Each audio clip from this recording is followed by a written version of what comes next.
সম্মানিত বন্ধুগণ আমার, এতটা অঞ্চলের পর্দানিশী মা ও বোনেরা, আমার আল্লাহ পাক রব্বুল আলামিন পৃথিবীর মানুষদেরকে জানায় দিলেন, এ পৃথিবীর মানুষ, 8 গুণওয়ালা মানুষের কাছে আমি আল্লাহ পাক রব্বুল আলামিন জান্নাত বিক্রি করে দিলাম। 8 গুণের মধ্যে 1 নম্বরের গুণ হলো তওবাকারী, তওবাকারী, তওবাকারী, তওবাকারী। এ মুসলমান ইমানদারেরা, এলাকার কোন হুজুরের কাছে পানি ফু দিয়ে নেতাটাকে খাওয়াইলে তাদের তওবা কবুল হবে না। বাইতুল মুকাররমের খতিব সাহেবের মুখের তুতু লাগাইলে তওবা কবুল হবে না। খানায় কাবার ইমামের পানি পরা খাইলে তওবা কবুল হবে না। পানি পরার নাম তওবা নয়, ফুক দেওয়ার নাম, ঝাড় ফুক দেওয়ার নাম তওবা নয়, বা অন্য এরকম গিয়ে তওবা করাবে, এটাকে তওবা বলে না। তওবা হলো তোমার অন্তর থেকে আত্মসমর্পণ করে কমপ্লিটলি সারেন্ডার হতে হবে। আব্বার কাছে নয়, আম্মার কাছে নয়, দেশবাসীর কাছে নয়, কোনো নেতা নেত্রী, কোনো এমপি মন্ত্রীর কাছে নয়, কেবলমাত্র শুধুমাত্র আসমান এবং জমিনের মালিকের কাছে। যদি কোনো বান্দা বান্দি গুনাহ মাফের কারণে, গুনাহ মাফের জন্য 3 পদ্ধতিতে তওবা করে, আল্লাহর নবী সাল্লাল্লাহু আলাইহি ওয়াসাল্লাম বলেন, ওই ব্যক্তির তওবা আল্লাহ পাক রব্বুল আলামিন এমন ভাবে কবুল করে নেন, ওই 3 পদ্ধতিতে যারা তওবা করে তাদেরকে ওই নিষ্পাপ মাসুম বান্দা হিসাবে আল্লাহ পাক রব্বুল আলামিন কবুল করে নেন। বলেন সুবহানাল্লাহ। 1 নম্বর পদ্ধতি হলো, 1 নম্বর পদ্ধতি হলো, যেই ভুলের কারণে, যেই পাপের কারণে আপনি তওবা করবেন, সারেন্ডার করবেন, আত্মসমর্পণ করবেন, ওই পাপের জন্য আপনাকে লজ্জিত হওয়া। জবান খুলে বলেন তো 1 নম্বরে কি করতে হবে? জবান দিয়ে মিথ্যা কথা বলেছেন, আপনাকে লজ্জিত হতে হবে, চিন্তা করতে হবে, আসলে এইটা আমি কথাটা মিথ্যা কথা বলে ফেলেছি, এটা তো আমি ঠিক করি নাই। এর জন্য নিজেকে লজ্জিত হতে হবে। কার দরবারে? জোরে আল্লাহর নামটা বলেন, কার দরবারে? 1 নম্বরে নিজেকে লজ্জিত হওয়া। এরকম হাত দিয়ে মানুষের অন্যায় করেছি, নিজে নিজেকে লজ্জিত হওয়া। এই যে 7 বছর বয়সে নামাজ ফরজ হয়েছিল, নামাজের দাওয়াতের কথা বলা হয়েছিল, 10 বছর বয়স পর্যন্ত নামাজ ফরজ হয়ে গিয়েছিল, 10 বছর থেকে 50-55 বছর হয়েছে, 60-70 বছর বয়সে উপনীত হয়েছেন, নামাজ পড়েন নাই, এটা আপনি কিন্তু ঠিক করেন নাই। কথা বলেন ঠিক কিনা? এর জন্য মানুষের কাছে নয়, আল্লাহর কাছে লজ্জিত হওয়া। কথা বলেন ঠিক কিনা? ও মুসলমান ইমানদার, এরকম করে করে আপনি আপনার নিজের গুনার কথা স্বীকার করে করে দুনিয়ার কোনো মানুষকে আপনি বলেন আর নাই বলেন, দুনিয়ার মানুষের কাছে যান আর না যান, কমপক্ষে আল্লাহ পাক রব্বুল আলামিনের কাছে আপনাকে নিজে নিজে লজ্জিত হওয়া। আল্লাহ তাআলাকে বলা, গো আল্লাহ, আমি লজ্জিত, কারণ আমার উপর নামাজ ফরজ ছিল। ওগো রব্বুল আলামিন, দুনিয়ার ব্যবসা প্রতিষ্ঠান আমাকে নামাজে যাইতে দেয় নাই, দুনিয়ার ব্যস্ততার কারণে তোমার হুকুম পালন করতে পারি নাই, দুনিয়ার চাকরির কারণে নামাজ আদায় করতে পারি নাই। ওগো রব্বুল আলামিন, বন্ধু বান্ধবের আড্ডার সময় দেওয়ার কারণে নামাজে যাইতে পারি নাই। ওগো আল্লাহ, আজকে আমি বুঝেছি তুমি আল্লাহ ছাড়া আমার কোনো গতি নাই, আমার কোনো রাস্তা নাই। এই চিন্তা ভাবনা করে আপনাকে লজ্জিত হওয়া। বলেন তো দেখি, কার দরবারে লজ্জিত হওয়া? তাহলে তওবাকারীর 1 নম্বর গুণ হলো নিজে নিজেকে লজ্জিত হতে হবে। যদি কোনো ব্যক্তি অন্তর থেকে আল্লাহর কাছে লজ্জিত হতে পারে, আল্লাহ পাক রব্বুল আলামিন বলেন তওবা কবুল করা হবে। বলেন সুবহানাল্লাহ। তওবার পদ্ধতির 2 নম্বর পদ্ধতি হলো, যতগুলা ভুল করেছেন, যতগুলো গুনার কাজ করেছেন, প্রত্যেক গুনার জন্য আপনাকে অনুতপ্ত হওয়া। বলেন তো কার দরবারে অনুতপ্ত হওয়া? সম্মানিত বন্ধুগণ আমার, মানুষের সামনে চোখের পানি ফেলাইলে মানুষ আপনাকে নিয়ে হাসাহাসি করবে। মানুষের সামনে যদি আপনি বলেন যে আমি ভালো হয়ে গেছি, মানুষ বিশ্বাস করতে যাবে না। মানুষের সামনে চোর যায় বলে যদি বলে আমি চুরি করা বন্ধ করে দিয়েছি, মানুষের সামনে ছিনতাইকারী ছিনতাইকারী যায় যদি বলে আমি ছিনতাই করি না, ছিনতাই বন্ধ করে দিয়েছি, মানুষ আপনার কথা বিশ্বাস করবে না। কিন্তু আপনি যদি আল্লাহ পাক রব্বুল আলামিনের কাছে অনুতপ্ত হয়ে চোখের পানি ছেড়ে দিয়ে আল্লাহর দরবারে রোনাজারি কান্নাকাটি করতে পারেন, আল্লাহ পাক রব্বুল আলামিন ডাক দেয়া বলেন, বান্দা তুমি যদি আমার কাছে অনুতপ্ত হতে পারো, কান্নাকাটি করতে পারো, আল্লাহ পাকের ঘোষণা হলো বান্দা বান্দির গুনাহ মাফের জন্য তওবা করার পদ্ধতি। দ্বিতীয় গুণে যখন গুণান্বিত হয়ে বান্দা বান্দি চোখের পানি ছেড়ে দিয়ে আল্লাহর দরবারে কান্নাকাটি করে, এরকম অনুতপ্ত হতে যায়, আল্লাহর হাবিব বলেছেন যে বান্দার চোখের পানি নাকের ডোগায় আসার আগেই ওই বান্দা বান্দির জীবনের গুনাহ আল্লাহ পাক রব্বুল আলামিন মাফ করে দেন। সম্মানিত বন্ধুগণ আমার, তাহলে গুনার জন্য অনুতপ্ত হওয়া লাগবে কার দরবারে বলেন? আল্লাহর দরবারে অনুতপ্ত হতে হবে। দুনিয়ার মানুষের কাছে অনুতপ্ত হয়ে কোনো লাভ নাই। আপনি যদি আল্লাহর দরবারে যদি অনুতপ্ত হতে পারেন, আল্লাহ পাক রব্বুল আলামিন আপনার জীবনের গুনাহ খাতা মাফ করে দিবেন। তৃতীয় নাম্বারে হলো ওয়াদাবদ্ধ হওয়া। জোরে বলেন কি হওয়া? ওয়াদাবদ্ধ হওয়া। আল্লাহ পাক রব্বুল আলামিন ডাক দেয়া বলেন, ওয়াল্লাযীনা হুম লিআমানাতিহিম ওয়া আহদিহিম রাউন। মুমিনগণের গুণের ভিতরে এটাও একটা গুণ, যারা আমানতকে হেফাজত করে এবং ওয়াদাকে আদায় করে, ওয়াদাকে বরখেলাপ করে না, এটাও মুমিনের গুণ। সুবহানাল্লাহ বলেন। সম্মানিত বন্ধুগণ আমার, আল্লাহ পাক রব্বুল আলামিন ডাক দেয়া বলেন, বান্দারে মুতাওবাকারীদের তৃতীয় নাম্বার গুণ হলো এরকম ভাবে ওয়াদাবদ্ধ হওয়া। এতদিন নামাজ পড়েন নাই, আজকে আব্দুল হাই সিদ্দিকীর সামনে বসে আছেন, আল্লাহর ঘর মসজিদের সামনে বসে আছেন, ওয়াজ শুনতেছেন। মুসলমান উলামা একরাম আপনাদেরকে ভালোবাসে, এজন্য আপনাদেরকে নামাজ পড়তে বলে। উলামা একরাম আপনাদেরকে মহব্বত করে, এজন্য দান করতে বলে। উলামা একরাম আপনাদেরকে ভালোবাসে, এজন্য পর্দার কথা বলে, এজন্য সুদ থেকে দূরে থাকতে বলে, ঘুষ থেকে দূরে থাকতে বলে। এই জন্য অনেক সময় আপনারা না বোঝার কারণে আলেম উলামাদেরকে বাঁকা চোখে দেখেন, গালি দেন। কিন্তু মুসলমান জানেন না, আল্লাহ পাক রব্বুল আলামিন আসমানের দিকে বান্দা বান্দি যখন আপনি তাকাবেন, আসমানের দিকে তাকা দেখবেন আসমানটাকে আল্লাহ কত সুন্দর করে বানাইছে। অগণিত অসংখ্য তারকারাজির মধ্যে যেমন একটা চাঁদ সেট করে আল্লাহ পাক রাখছেন, অগণিত অসংখ্য তারকারাজির খেলা। কিন্তু সেই খেলার মাঝে যদি চাঁদ না থাকে, আকাশটা তেমন সুন্দর দেখা যায় না। কথা বলেন ঠিক কিনা? ও মুসলমান ইমানদার, ঠিক তেমনই আল্লাহ পাক রব্বুল আলামিন কুরআনুল কারীমের ভিতরে ঘোষণা করেছেন, দুনিয়ার জমিনটা আল্লাহ পাক অসংখ্য মানুষ দিয়ে আল্লাহ সাজিয়েছেন। এই মানুষগুলোর মধ্যে তারকারাজির মধ্যে যেমন চাঁদের মর্যাদা, অগণিত অসংখ্য মানুষের মধ্যে আল্লাহ পাক রব্বুল আলামিন উলামা একরামের মর্যাদা সেই রকম দান করেছেন। বলেন সুবহানাল্লাহ। এই উলামা একরামদের মাঝে যখন তারা ভালো কাজগুলো করে, তখন তাদেরকে শোনায় সোহাগা, সম্মানের কোনো কমতি থাকে না, মর্যাদার কোনো কমতি থাকে না। কিন্তু এই উলামা একরামও যদি আবার খারাপ কাজের মধ্যে লিপ্ত হয়, এর গন্ধ, এর দুর্গন্ধে মানুষ তার ধারে কাছে যাইতে চায় না। কথা বলেন ঠিক কিনা? সম্মানিত বন্ধুগণ আমার, তাহলে আল্লাহ পাক রব্বুল আলামিনের কাছে আপনাকে অবশ্যই ওয়াদাবদ্ধ হতে হবে।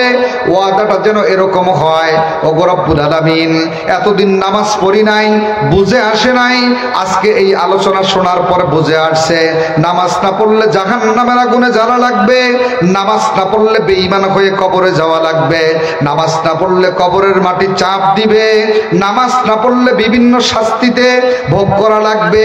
ওগো আল্লাহ, আজকে বুঝে আসছে যেই ব্যবসা আমাকে নামাজ পড়তে দেয় নাই, যেই চাকরি আমাকে নামাজ পড়তে দেয় নাই, যেই বন্ধু বান্ধবের আড্ডা আমাকে নামাজে যাইতে দেয় নাই, আজকের থেকে এই ব্যবসাকে হালকা করে দিলাম, আজকের থেকে এই চাকরিকে হালকা করে দিলাম, আজকের থেকে এই বন্ধু বান্ধবের আড্ডাকে হালকা করে দিলাম।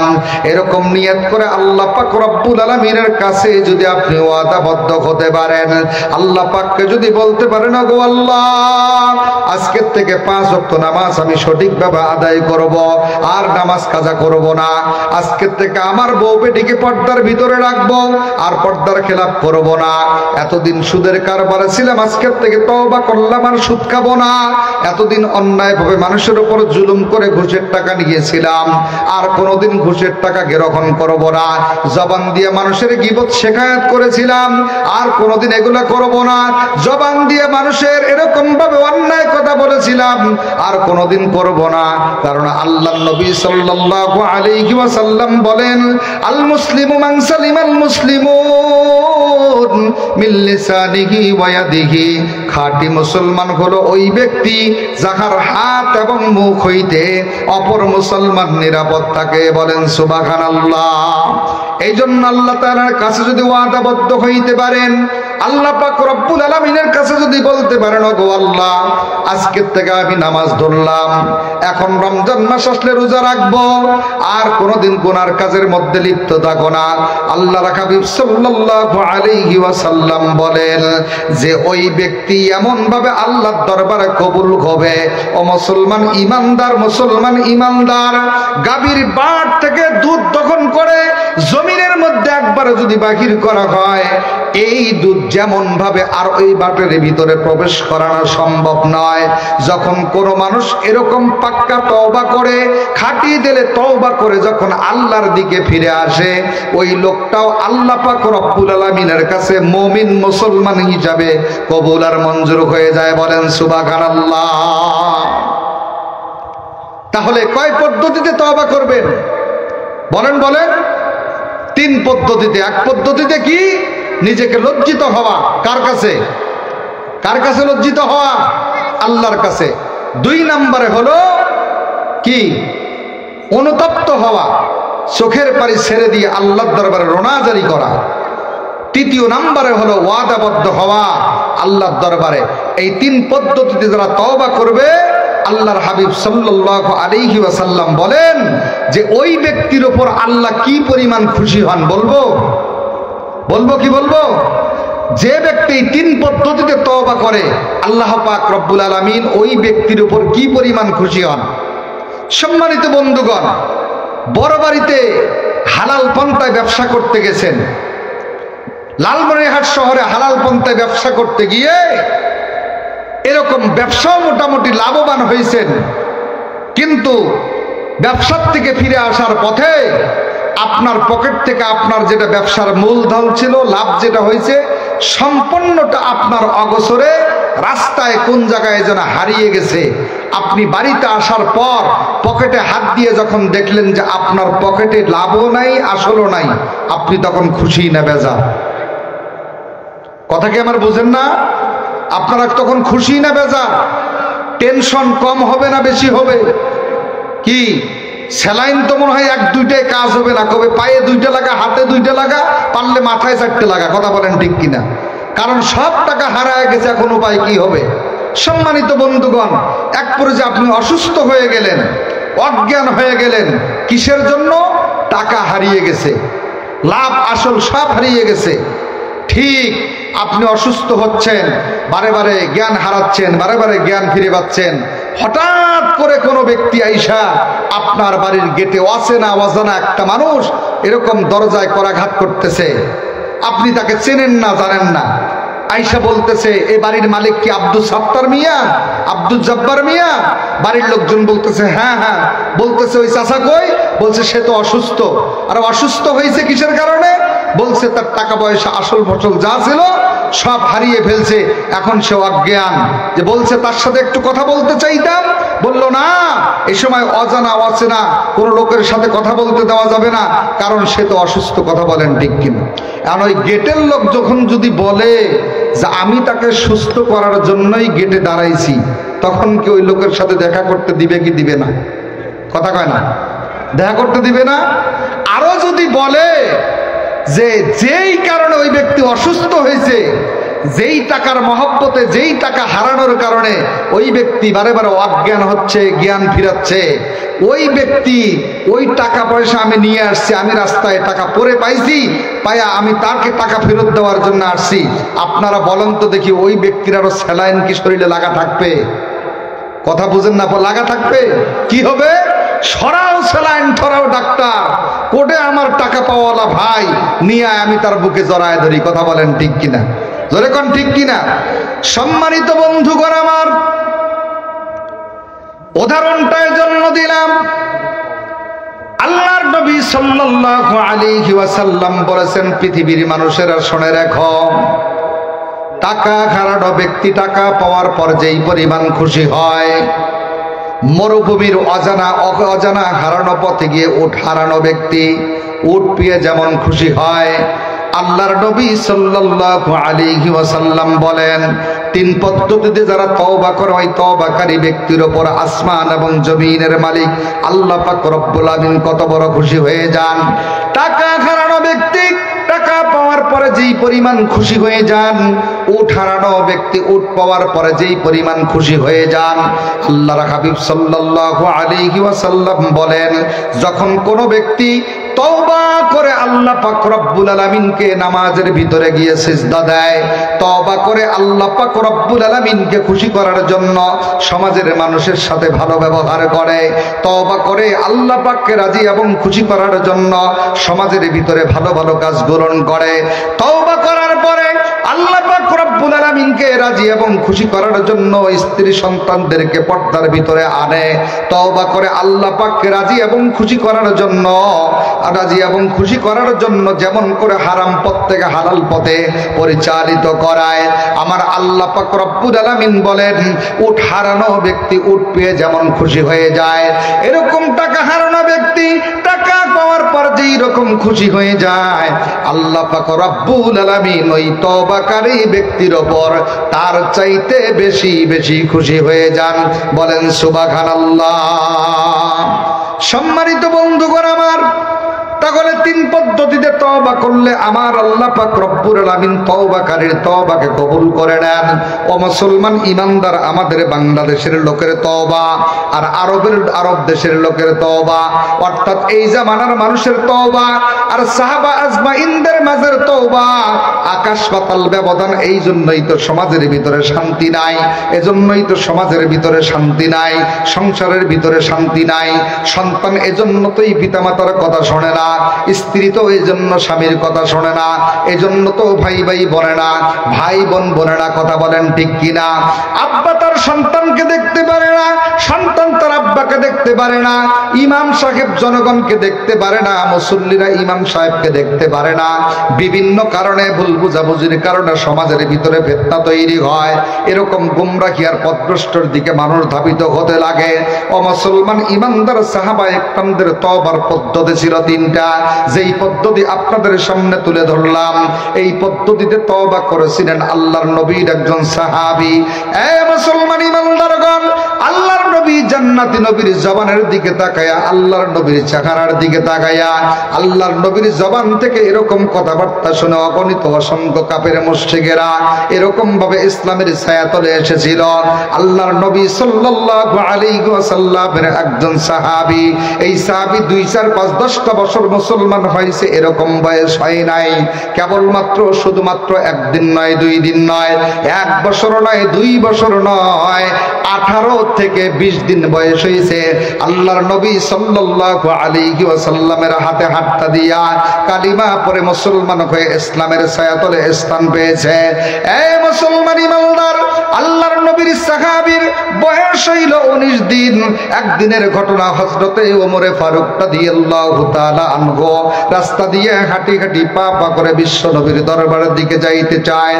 হযরতে ওমর নজর করে দেখলেন রাস্তার পাশে 19 দিন আগে কালেমা পড়ে মুসলমান হয়ে সাহাবী পরিণত হয়েছে।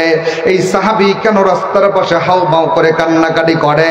এ মুসলমান ইমানদার, হযরতে ওমর কারণ জিজ্ঞাসা করলেন, ডাক দিয়া বললেন, ভাই রে, তুমি না আজ থেকে 20 দিন আগে ইসলাম গ্রহণ করে মুসলমান হয়েছো, তুমি না এই সময় আল্লাহর নবীর দরবারে থাকা কথা, তুমি না এই সময় মসজিদে নববীর ভিতরে থাকা কথা, তুমি কেন রাস্তার ধারে বসে বসে হাওমাও করে কান্নাকাটি করতেছো? আল্লাহর বান্দা যুবক মানুষ টকবকে রক্তের পাওয়ার ডাক দিয়ে বলতেছে, হে ওমর, আমি আল্লাহর নবী সাল্লাল্লাহু আলাইহি ওয়াসাল্লামের দরবারে কোন শরমে যাব, কোন মুখটা নিয়ে যাব, কোন সাহসে যাব? হযরত ওমর কারণ জিজ্ঞাসা করলে সাহাবী ডাক দেয়া বলে, ভাই রে, আমি এমন ধরনের ভুল করেছি, এমন ধরনের পাপ করেছি, এমন ধরনের বিপদগ্রস্ত হয়েছি যে আমি এই ঘটনা যদি আল্লাহর নবীকে বলি, আল্লাহর নবী সহ্য করতে পারবে না। আমি এমন ধরনের বোকামির কাজ করেছি যেই কাজের কথা আল্লাহর নবী শুনলে আমার নামে বদদুয়া করতে পারে, না জানি আল্লাহর নবীর কাছে কোরআনুল কারীম নাজিল হয়ে যায়। ও মোর, আমি তো নবীর দরবারে যাইতে সাহস পাইতেছি না, কোন মুখ নিয়ে আল্লাহর নবীর দরবারে যাব, কারণ আমি তো মুনাফিক হয়ে গেছি, আমি তো এরকম গুনার কাজের মধ্যে লিপ্ত হয়ে গেছি। হযরতে ওমর ডাক দিয়া বলেছেন, আল্লাহর নবী হলেন রাহমাতাল লিল আলামিন, যার কাছে গেলে ক্ষুধার্ত ব্যক্তির ক্ষুধা লাগে না, যার শরণাপন্ন হইলে জাহান্নামের আগুন যাকে জ্বালাইতে পারে না, যার শরণাপন্ন হইলে ইনসাফ থেকে মানুষকে বঞ্চিত করা সম্ভব হয় না, যার চেহারার দিকে একবার তাকাইলে জাহান্নামের আগুন তার জন্য চিরতরে হারাম হয়ে যায়। জোরে জোরে বলেন সুবহানাল্লাহ। হযরত ওমর ডাক দিয়ে বলতেছেন, তিনি তো সাধারণ কোন নবী নন, তিনি হলেন রাহমাতাল লিল আলামিন, সাইয়্যিদুল মুরসালিন, ইমামুল মুরসালিন। মনের ভিতরের যত দুঃখ কষ্ট, যত অভিযোগ আছে, চলো বিশ্ব নবীর দরবারে গিয়া বলি, নবী অবশ্যই একটা বিহিত ব্যবস্থা করবেন। কথা বলেন ঠিক কিনা? ও মুসলমান ইমানদার, এক পর্যায়ে হযরত ওমর ওই সাহাবীর হাতটা ধরে বিশ্ব নবীর দরবার পর্যন্ত নিয়ে গেলেন। বিশ্ব নবী সাল্লাল্লাহু আলাইহি ওয়াসাল্লাম সাহাবা একরামদের মাঝে তালিম করতেছেন। এক পর্যায়ে ওই সাহাবী তালিমের মজমার একবারে পিছনের দিকে গিয়ে হাউমাউ করে কান্নাকাটি করে রোনাজারি করতে আছে। কান্নার আওয়াজ যখন বিশ্ব নবীর কানে চলে গেল, আল্লাহর নবী সাল্লাল্লাহু আলাইহি ওয়াসাল্লাম তাকে ডাক দিলেন। ডাক দিয়া বললেন, সাহাবী, 19 দিন আগে মুসলমান গ্রহণ করেছ, 19 দিন আগে ইসলাম গ্রহণ করেছ, মনে হয় আব্বা আম্মার সম্পদ থেকে বঞ্চিত হয়েছ, এজন্য কান্নাকাটি করো। মনে হয় তোমার আব্বা আম্মার কথা স্মরণ হয়, এজন্য কান্নাকাটি করো। মনে হয় তোমার পাড়া প্রতিবেশী ভাই বন্ধুদের কথা স্মরণ হয়, এজন্য কান্নাকাটি করো। ইসলাম গ্রহণ করার কারণে কাফির মুশরিকরা তোমাকে নির্যাতন করে, এই জন্য মনে হয় কান্নাকাটি করো। আল্লাহর নবীর 19 দিনের সাহাবী ডাক দিয়া বলছি, ইয়া রাসূলুল্লাহ, ইয়া হাবিবাল্লাহ, নবী গো, না না, আব্বা আম্মার কথা স্মরণ হয়েছে, এই জন্য কান্নাকাটি করি না। ভাই বোনদের কথা স্মরণ হয়েছে, এই জন্য কান্নাকাটি করি না। নবী গো, আমি কান্নাকাটি করি, আমার জীবনে মারাত্মক একটা গুনাহ আমি করে ফেলেছি। ইয়া রাসূলুল্লাহ, কি জানি না এই গুনাহ আমার মাফ হবে কিনা জানি না। নবী গো, আপনার কাছে আশ্রয় নিয়েছি, আমার প্রতি একটু দয়া করুন, আমাকে একটু মহব্বত করুন, আমাকে মায়া করুন। আপনি দয়া করে আমার জন্য আল্লাহ রাব্বুল আলামিনের কাছে একটু দোয়া করুন। আল্লাহর নবী সাল্লাল্লাহু আলাইহি ওয়াসাল্লাম ডাক দিয়া বললেন, সাহাবী, কি গুনাহ করেছো, কি ভুল করেছো, একটু খুলে বলো। আল্লাহর নবীর সাহাবী ডাক দিয়া বললেন, ইয়া রাসূলুল্লাহ, ইয়া হাবিবাল্লাহ, আপনি তো জানেন ইসলাম গ্রহণ করার পূর্বে এই মক্কা মদিনার ভিতরে যত মানুষ মারা যাইত, প্রত্যেকটা মানুষকে যখন কবরের ভিতরে দাফন করা হইত, নবী গো, আপনি জানেন যখন কোনো মানুষ দুনিয়ার থেকে চিরবিদায়ী অন্ধকার কবরের দিকে চলে যায়, ওই মানুষটা দুনিয়ার কোনো সম্পদ সাথে নিতে পারে না, দামি গাড়ি, দামি বাড়ি, দামি কোনো সামানা নিয়ে কবরে যাইতে পারে না। ইয়া রাসূলুল্লাহ, ইয়া হাবিবাল্লাহ, নবী গো, প্রত্যেকটা মানুষ, নারীদের জন্য 5টা কাপড়, পুরুষদের জন্য 3টা কাপড়, সেই কাপড়ের কোনো কালার নেই, কালার হলো একটা সাদা। কথা বলেন ঠিক কিনা? ও মুসলমান ইমানদার, আল্লাহর বান্দা ডাক দেয়া বলতেছি, ইয়া রাসূলুল্লাহ, ইয়া হাবিবাল্লাহ, নবী গো, এই মক্কা মদিনার সাধারণ কবরস্থানের মধ্য থেকে যত মানুষকে আপনি কবরস্থ করেছেন, 3টা টুকরা কাপড় দিয়া পুরুষদেরকে, 5টা টুকরা কাপড় দিয়া মহিলাদেরকে আপনি কবরস্থ করেছিলেন। ইয়া রাসূলুল্লাহ, ইয়া হাবিবাল্লাহ, যেদিন আপনি কবরস্থ করেছেন, পরের দিনে আপনার কাছে হয়তো খবরটা আসছিল গো নবী, যে অমুক কবরস্থানে কাপড়ের কাপড় চুরি হয়েছে, অমুক কবরস্থানে মাইয়াতের শরীরের কাপড়ের কাপড় চুরি হয়ে গেছে। নবী গো, আপনি কি জানেন ওই কাপড় চোরা কে ছিল, ওই কাপড় কে চুরি করেছিল? আল্লাহর নবী ডাক দিয়া বলে, না আমি তো সেটা জানি না। আল্লাহর নবীর সাহাবী হাউমাউ করে কান্নাকাটি করে ডাক দিয়া বলছে, নবী গো, মক্কা মদিনার ভিতরে সাধারণ কবরস্থানের মধ্য থেকে যত কবরবাসীর কাফনের কাপড় হারিয়েছে, অন্য কেউ চুরি করে নাই, আমি বদমাশ লম্পট এই কাফনের কাপড়গুলো চুরি করেছিলাম। বলেন নাউজুবিল্লাহ। সম্মানিত বন্ধুগণ আমার, আল্লাহর নবী হলেন দয়ার সাগর, মায়ার সাগর, রহমাতাল লিল আলামিন।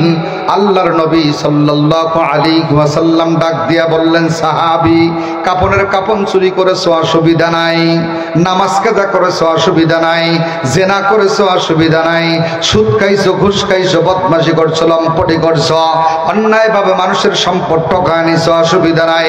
যখন তুমি তওবা করে ইসলামের ভিতরে ঢুকেছো, তোমার জীবনে আর কোনো গুনাহ নাই। কারণ আল্লাহর হাবিব বলেছেন, ঈমান যে আনে এর পূর্বের জীবনের গুনাহ আল্লাহ পাক রব্বুল আলামিন মাফ করে দেয়। কারণ আল্লাহর হাবিব সাল্লাল্লাহু আলাইহি ওয়াসাল্লাম বলেন, হিজরত ওই সমস্ত গুনাহসমূহ মাফ করে দেয় যাহা হিজরতের পূর্বে কোনো ব্যক্তি করে। আল্লাহর হাবিব সাল্লাল্লাহু আলাইহি ওয়াসাল্লাম বলেন, হজ পবিত্র জিনিস, ওই সমস্ত গুনাহকে ধুয়ে মুছে পরিষ্কার করে দেয় যাহা সে হজের পূর্বে করে। হিজরত ওই সমস্ত গুনাহসমূহকে মাফ করে দেয় যাহা হিজরতের পূর্বে করা হয়। ইসলাম ওই সমস্ত গুনাহসমূহকে ধ্বংস করে দেয় যাহা ইসলাম গ্রহণের পূর্বে করা হয়। আল্লাহর নবী ডাক দিয়া বলে, সাহাবী, মন খারাপ করে লাভ নাই, কান্নাকাটি করে লাভ নাই। ইসলাম গ্রহণ করার পূর্বে যত কাপন চুরি করেছো, আমার আল্লাহ তোমাকে মাফ করে দিয়েছেন। কারণ আল্লাহ পাক রব্বুল আলামিন সাহাবা একরামদের জন্য বলেন, রাদিয়াল্লাহু তাআলা আনহু, কথা বলেন ঠিক কিনা? সাহাবা একরামরাও আল্লাহ পাকের উপর খুশি, আল্লাহ পাক রব্বুল আলামিন ও সাহাবা একরামদের উপর খুশি, কথা বলেন ঠিক কিনা? সাহাবী এবার হাউমাউ করে কান্নাকাটি করে ডাক দিয়া বলে, নবী গো, আজকে 19 দিন হয়ে গেল আমি ঈমান গ্রহণ করেছি, পূর্বের জীবনের গুনাহ মাফ হয়ে গেছে, আমি এটা নিয়ে আর টেনশন করতেছি না। কিন্তু নতুন একটা খবর হলো, নবী গো, গতকালকে আপনি মদিনার বুকে, মদিনার জমিনের মধ্যে একটা সুন্দরী রূপসী শরীরসী এরকম কুমারী একটা মেয়েকে আপনি কবরের মধ্যে দাফন করে রেখেছিলেন, যেই নারীর দুনিয়ার জমিনে কোনো বিবাহ শাদী হয় নাই, কোনো যুবক তার শরীরের ভিতরে টাচ করে নাই। নবী গো, আমি তো মুসলমান, আপনার সঙ্গেই জানাজার ভিতরের মধ্যে উপস্থিত হয়েছিলাম। নবী গো, জানাজা শেষ করে তাকে যখন দাফন কাফন করে সবাই আত্মীয় স্বজন, ভাই ব্রাদার, পাড়া প্রতিবেশী সবাই যখন বাড়িতে চলে গেল, নবী গো, রাতের বেলা আমি বিছানায় গিয়ে যখন গা এলিয়ে দেওয়ার চেষ্টা করলাম, ঘরের দরজাটা বন্ধ করে আমি বিছানায় চলে গেলাম, কিন্তু নবী গো, শয়তান নামের বদমাশটা এসে আমাকে ধোঁকা দেওয়া আরম্ভ করে দিল, আমাকে এরকম ফুসলানো আরম্ভ করে দিল, আমাকে এরকম লোভলালসা দেখানো আরম্ভ করে দিল। এক পর্যায়ে আমি বিছানায় অনেক চেষ্টা করলাম ঘুমানোর জন্য, কিন্তু আমি ঘুমাইতে পারলাম না। রাত যখন গভীর হয়ে গেল গো নবী, সমস্ত মানুষেরা যখন ঘুমের ঘরে বিঘ্ন হয়ে গেল, আমি সাহাবী ঘরের দরজাটা আস্তে করে খুলে হাঁটি হাঁটি পা পা করে কবরস্থানের দিকে চলে গেছি। ওই কবরস্থানের দিকে চলে গেছি যেই কবরের মধ্যে কুমারী মেয়েকে দাফন করা হয়েছে। নবী গো, আমার কিন্তু অন্য কোনো উদ্দেশ্য ছিল না, আমার একটাই উদ্দেশ্য ছিল যে আমি কাফনের কাপড়টা আবারও চুরি করতে চাই।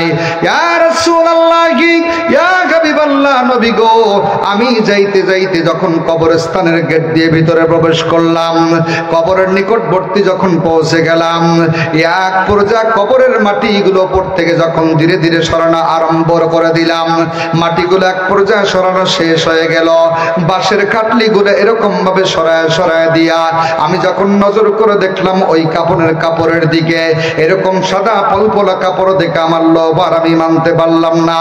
নবী গো, এরকম ঝাঁপ দিয়ে কবরের মধ্যে নেমে গেলাম।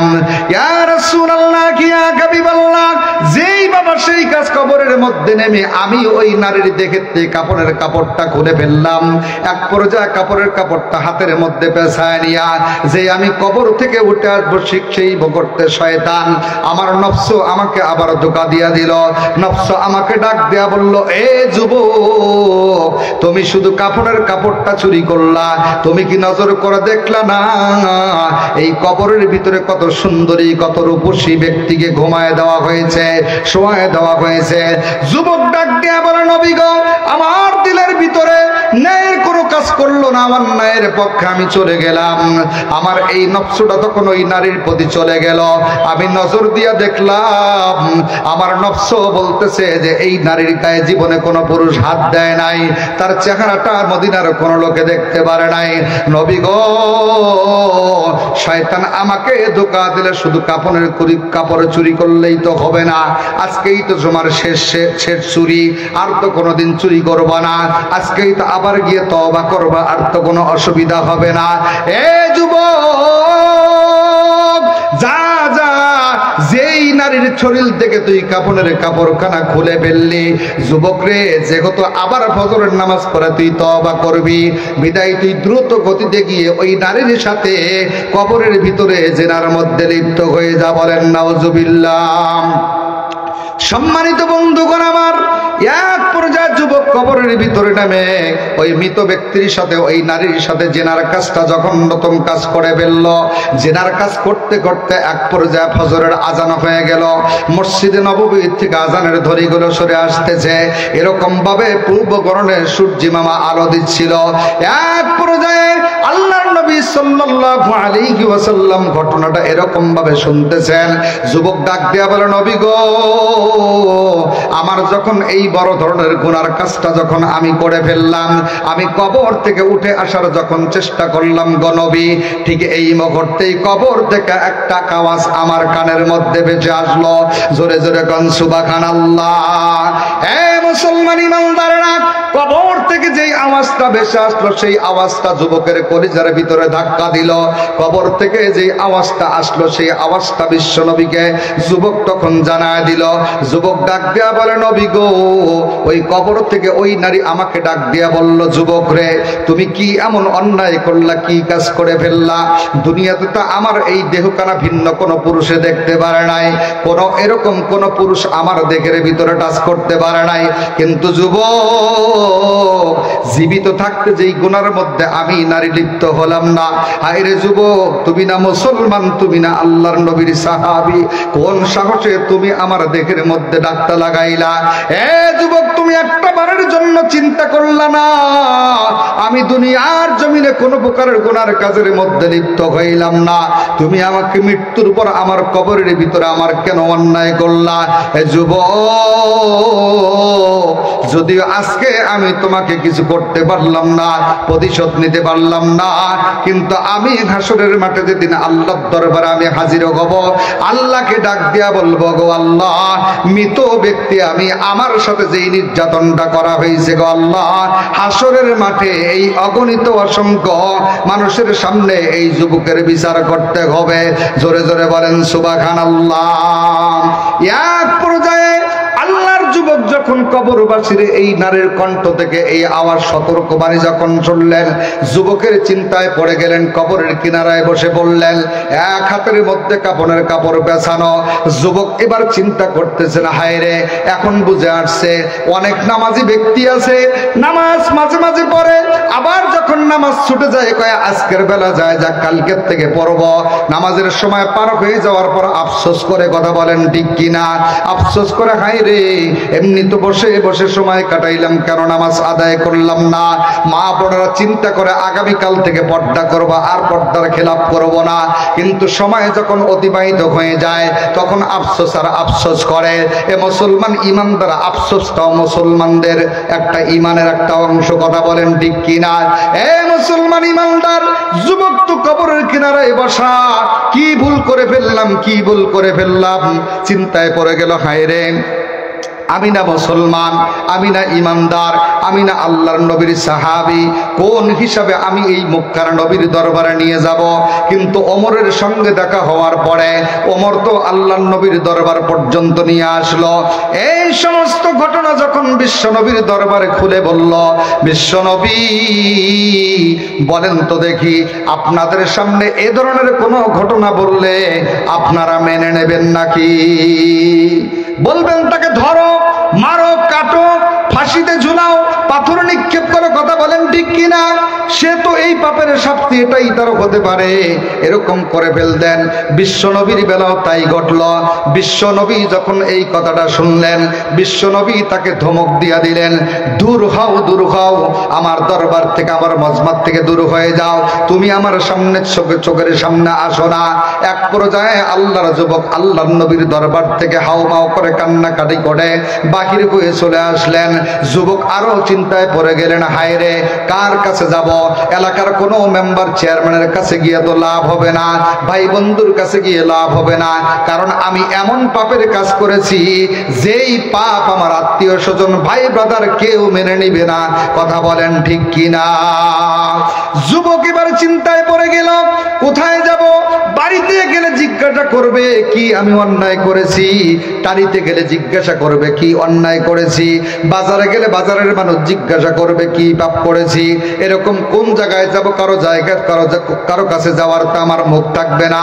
আল্লাহর যুবক এবার আল্লাহর নবীর দরবার থেকে বাহির হয়ে কোনো আত্মীয় স্বজন, বন্ধু বান্ধব, পীর মাসা কোনো দরবারে নাই। আল্লাহর যুবক এবার অজানা অচেনা পথে ছুটছে। শুধু একটা মুখের ভিতরে বাক্য, একটাই মাত্র চিন্তা ভাবনা, মাথাটা নিচের দিকে দিয়ে চোখের পানি ছেড়ে দিয়ে হাউমাউ করে কান্নাকাটি করে আর নিজেকে ধিক্কার দিচ্ছে। মালিকের কাছে ডাক দিয়ে বলতেছে, ওগো মালিক, আমি লজ্জিত, আমি কার কাছে যাব, কার কাছে মাপ চাইলে মাপ পাবো? ওগো রব্বুল আলামিন, পৃথিবীর জমিনে আল্লাহর নবী উপস্থিত রয়েছেন, সমস্ত উম্মতের দায়িত্ব তো তার, সমস্ত উম্মতের বিপদ আপদ সাফায়াতের জন্য তার দলিল পাওয়া যায়। কিন্তু আল্লাহ, আমি পাপ করার পরে নবীর দরবারে গিয়েছিলাম, কিন্তু আমার নবী আমাকে তাড়িয়ে দিয়েছে, তার দরবারে আমাকে থাকতে দেয় নাই। ওগো রব্বুল আলামিন, নবীর দরবার ছাড়া তো দুনিয়াতে আর কোনো দরবার নাই, নবীর কাছে যাওয়া ছাড়া তো আমার তো কোনো আর উপায় নাই। ওগো রব্বুল আলামিন, কার কাছে যাব, কোথায় গেলে আমি মুক্তি পাবো? আমি তো ভুল করে ফেলেছি, অন্যায় করে ফেলেছি, আমি তো নফসের উপর জুলুম করে ফেলেছি। এই ভাব করে লজ্জিত হয়ে মাথাটা নিচের দিকে দিয়ে চোখের পানি ছেড়ে দিয়ে হাউমাউ করে কান্নাকাটি করে। আর যুবক ছুটছে তো ছুটতেই অজানা রাস্তার দিকে ছুটছে। এক পর্যায়ে মুসলমান ইমানদারেরা, যারা মক্কা মদিনায় গিয়েছেন বা যারা যাবেন, যারা গিয়েছেন তারা দেখতে পেয়েছেন বড় বড় পাথরের পাহাড়, এত বড় বড় উঁচু পাহাড় যে সহজেই সেই পাহাড়ে ওঠা সম্ভব নয়। এরকম ভাবে অনেক অনেক বড় বড় পাহাড়। এ মুসলমান ইমানদার আল্লাহর বান্দা ছুটতে অচেনা একটা জায়গার ভিতরে, মরুভূমির প্রান্তরে, ওই পাথর বালির দেশের ভিতরে যখন রওনা হয়ে গেলেন, আল্লাহর বান্দা যাইতে যাইতে পাহাড়ের একটা টিলার মধ্যে পৌঁছে গেলেন। এক পর্যায়ে আল্লাহ পাক রব্বুল আলামিনের কাছে মাথা নত করে ও মুসলমান ইমানদার হাউমাউ করে করে কান্নাকাটি করতে করতে পাহাড়ের টিলার দিকে উপরে উঠতে থাকে। এক পর্যায়ে পাহাড়ের সর্বোচ্চ টিলার ভিতরে উঠে আল্লাহর নবীর সাহাবী হাউমাউ করে কান্নাকাটি করে চোখের পানি ছেড়ে দিয়ে ডাক দিয়া বলেছেন, ওগো রব্বুল আলামিন, পৃথিবীর জমিন থেকে ওসু কোন জায়গা আপনার দরবারে চাওয়ার মতো, আপনার দরবারে যাওয়ার মতো, আপনার কাছে চাওয়ার মতো, আপনার কাছে যাওয়ার মতো যদি কোনো রাস্তা থাকতো, যদি কোনো উঁচু পাহাড় থাকতো, রব্বুল আলামিন, আমার গুনাহ মাফের জন্য আমি ওই পাহাড় পর্যন্ত উঠে যাইতাম। ওগো রব্বুল আলামিন, আমি গুনাহ করেছি, পাপ করেছি, আমি তোমার কাছে লজ্জিত, আমি তোমার কাছে অনুতপ্ত, তোমার কাছে আমি ওয়াদাবদ্ধ হচ্ছি। ওগো আল্লাহ, তুমি আমার জীবনের গুনাহ খাতাগুলো মাফ করে দেন, বলেন সুবহানাল্লাহ। সম্মানিত বন্ধুগণ আমার, আল্লাহর নবীর সাহাবী একদিন কান্দে, 2 দিন কান্দে, 3 দিন কান্দে, কাঁদতেছে কাঁদতেছে মাস পার হয়ে 40-এর কোঠায় চলে আসলো। হঠাৎ একদিন জিব্রাইল আমিন আলাইহিস সালাম বিশ্ব নবীর দরবারে উপস্থিত হয়ে গেলেন। ডাক দিয়া বললেন, ইয়া রাসূলুল্লাহ, ইয়া হাবিবাল্লাহ, আল্লাহ পাক রব্বুল আলামিন আপনাকে সালাম দিয়েছে। নবীজি ডাক দিয়া বলে, জিব্রাইল, অসময়ে কেন তুমি আমার দরবারে হাজির হইলা? এই সময় তো তুমি কোনোদিন আমার দরবারে আসো না। জিব্রাইল ডাক দিয়া বলে, ইয়া রাসূলুল্লাহ, ইয়া হাবিবাল্লাহ, নবী গো, আল্লাহ পাক রব্বুল আলামিন আপনাকে কিছু প্রশ্ন করেছে, যেই প্রশ্নের উত্তরগুলো আপনার কাছে চেয়েছে। জিব্রাইলকে ডাক দিয়া বলছে, নবী কি প্রশ্ন করেছে বলো। আল্লাহর ফেরেশতা জিব্রাইল ডাক দিয়া বলে, ইয়া রাসূলুল্লাহ, ইয়া হাবিবাল্লাহ, নবী গো, আল্লাহ জানতে চেয়েছেন এই পৃথিবীর মালিক কে? জোরে বলেন সুবহানাল্লাহ। নবীজি ডাক দিয়া বলেছেন, জিব্রাইল, এই আসমান এবং জমিনের সমস্ত মালিক হলো আল্লাহ। জিব্রাইল ডাক দিয়া বলেছেন, পৃথিবীতে যারা মাখলুকাত তাদের মালিক কে? নবীজি ডাক দিয়া বলেছেন, সমস্ত মাখলুকাতের মালিক হলেন আল্লাহ রব্বুল আলামিনের হাবিব পয়গম্বরকে প্রশ্ন করা হয়েছে, হেদায়েতের মালিক কে? নবীজি ডাক দিয়া বলেছেন, আল্লাহ। ক্ষমা করার মালিকও আল্লাহ। জিব্রাইল ডাক দিয়া বলেছে, নবী গো, আজ থেকে নিয়ে 40 দিন আগে আপনার দরবারে একজন সাহাবী এসেছিল, যে জেনাকারী ছিল, বদমাশ ছিল, গোপনে গুনাহ করে ফেলেছে। নবী গো, আপনি কি জানেন সেই যুবক কোন জায়গায় আছে, কোন জায়গায় আছে, কোথায় আছে, কোথায় গেছে? আল্লাহর নবী সাল্লাল্লাহু আলাইহি ওয়াসাল্লাম জিব্রাইলকে ডাক দেয়া বলেন, ভাই, কোথায় আছে যুবক কোনো খবর নিতে পারি নাই, দিনের দাওয়াতের কাছে ব্যস্ত ছিলাম, এজন্য জানি না। কি হয়েছে বলো।